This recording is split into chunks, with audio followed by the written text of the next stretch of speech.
Assalamualaikum warahmatullahi wabarakatuh. Waalaikumsalam Alhamdulillahirabbil alamin. Asyhadu an la ilaha illallah wa asyhadu anna Muhammadan abduhu wa rasuluh. Pemirsa, tiba dan jumpa lagi kita di ruang tayang untuk acara dibacain berita. Mari kita dengarkan berita yang akan dibacakan. Siap. Terima kasih Bung Alfian. Semoga Bung Alfian tetap sehat ya Allah. Amin. Nah, Bung Alfian, ini ada berita dari official iNews TV. Ini di Instagramnya, judulnya Muhammadiyah, politisi Swedia pembakar Al-Quran tak boleh injakan kaki di Indonesia. Nah, Bung Alfian, ini kita ada lagi rame nih, yang Bung Alfian juga sama tahu, Al-Quran kita dibakar karena dia, orang Swedia ini kesel sama Erdogan. Kira-kira kenapa Bung Alfian ya? Orang kafir kesel sama orang, tapi yang dibakar Al-Quran gitu Bung Alfian. Ya, buruk muka cermin dibelah, tak sanggup memanjat pohon, maka dilemparlah sang pemanjat, gitu ya. Sebetulnya ini satu situasi yang menurut saya kekanak-kanakan, justru ini sikap intoleran, ya kan? Kenapa Anda begitu gusar? Ya, tentu untuk kasus Swedia, faktanya ada salah satu oknum manusianya yang membakar Al-Quran. Penjelasannya bisa beragam, tapi intinya mungkin diantaranya secara politis, konon Swedia itu tidak bisa menjadi anggota NATO, sebuah fakta jaringan pertahanan yang dikomandani oleh Amerika, dan tertuduhlah yang namanya Turki. Karena Turki itu adalah orang yang mengidentifikasi diri sebagai kelompok muslim, sebagai orang muslim, maka mereka membakar simbol daripada keyakinan dan pandangan hidup seorang muslim, yaitu Al-Quran. Jadi mereka membakar Al-Quran, ya itu merupakan sebuah peringatan, macam-macam kalian nih, pedomanmu aku bakar, berarti kamu tidak perlu lagi, atau kamu salah, atau kamu gara-gara inilah kamu jadi begini sama aku. Oh gitu. Itu kira-kira. Nah, memang aneh Bung Alfian. Al-Quran dibakar sebetulnya kita sangat sedih ya, tapi gimana ya?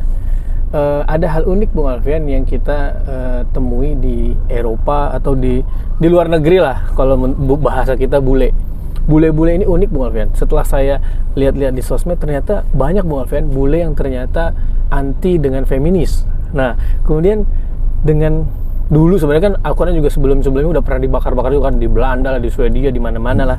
Ternyata Bung Alfian, itu membuat bule-bule itu penasaran Bung Alfian dengan Al-Quran.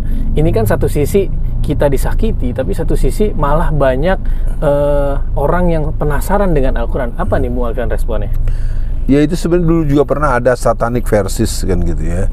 Artinya memang juga upaya-upaya untuk memadamkan cahaya agama Allah yang sering saya perdengarkan, yuriduna liyutfi'u nurallahi biafwahihim wallahu mutimmu nurihi walau karihal kafirun. Mereka ingin hendak memadamkan cahaya agama Allah, tetapi mereka tidak akan sanggup, ternyata cahaya agama Allah akan tetap memuncak. Nah, soal mereka membakar itu merupakan sebuah pilihan yang paling mungkin. Karena kalau mereka katakan melakukan lebih dari itu, apakah misalnya menyerang atau membunuh, jadi lawan. Sampai nggak bisa juga orang lain akan melarang mereka. Yang jelas pembakaran Al-Quran itu merupakan satu tindakan-tindakan ekspresi kebencian. Apa yang mereka lakukan di hati mereka lebih kejam lagi, dan itu mungkin perlu diketahui oleh para kaum muslimin seluruh dunia.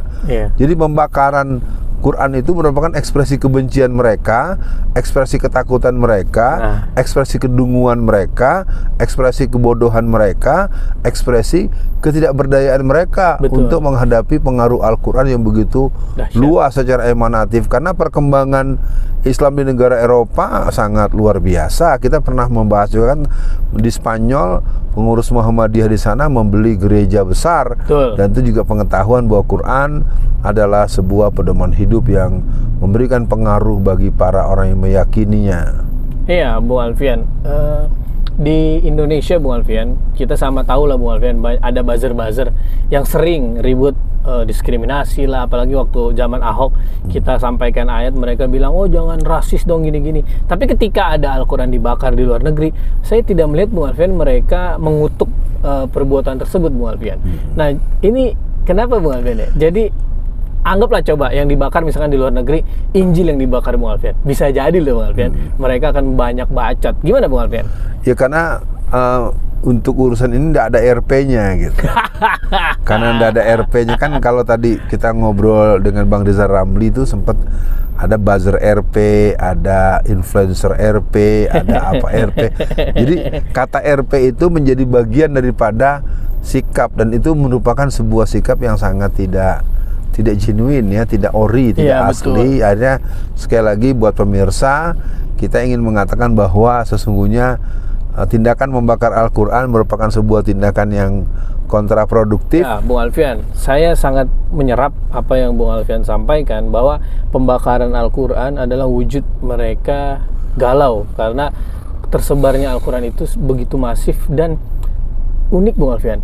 Banyak ternyata, kalau ceritanya B.J. Habibie lah ya, banyak orang-orang Yahudi, orang-orang kafir, mereka sebetulnya mengerjakan apa yang diajarkan oleh Al-Quran Bung Alfian. Nah Bung Alfian, untuk akhir sesi dibacain berita kali ini, apa pesan Bung Alfian untuk umat Islam, atau apa yang ingin Bung Alfian sampaikan untuk para pembakar Al-Quran tersebut, dan semangatlah untuk umat Islam untuk terus mengal-Qurankan keluarganya, negaranya, dan silakan Bung Alfian. Saya lengkapi dulu cerita tentang Pak B.J. Habibie. Iya.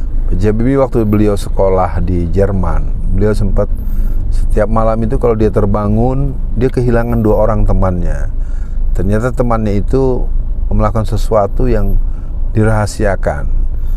Ternyata berkali-kali akhirnya beliau bangun, ternyata beliau secara kalau Betawi bilang tuh mindik-mindik, akhirnya mengetahui bahwa temannya itu tiap malam mempelajari Al-Quran. Itu mungkin pengetahuan buat masyarakat bahwa ini adalah satu catatan bahwa orang-orang di luar Islam itu sangat mengkhawatirkan umat Islam itu berkhidmat kepada Al-Quran. Yang kedua, saya sangat marah dan sangat mengutuk dan juga menghimbau kepada seluruh kaum muslimin seluruh dunia, kita akan mencegah mereka yang mencoba melakukan itu. Dan kalau mereka melakukan di depan kita, kita akan andaikan dia telah mengganggu yang kita cintai, maka kita akan lakukan sikap-sikap yang sepatutnya sebagai orang yang melihat yang dicintainya diganggu. Ya, begitu. Bung Alfian, maaf dipotong untuk akhir sesi ini. Kemudian ada, saya lihat juga Bung Alfian, gaungan-gaungan untuk karena ya saya lihat pemerintah Swedia ini protek sekali Bung Alfian pada politisi ini. Nah kemudian ada gaungan-gaungan untuk memboikot produk-produk Swedia seperti IKEA misalkan, Bung Alfian pernah dengar. Nah dan produk-produk lain yang bisa kita sama tahu dari Swedia, mungkin nanti bisa kita tampilkan.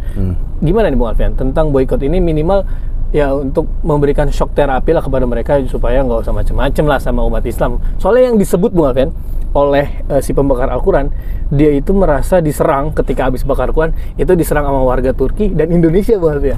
Boycott Sweden product.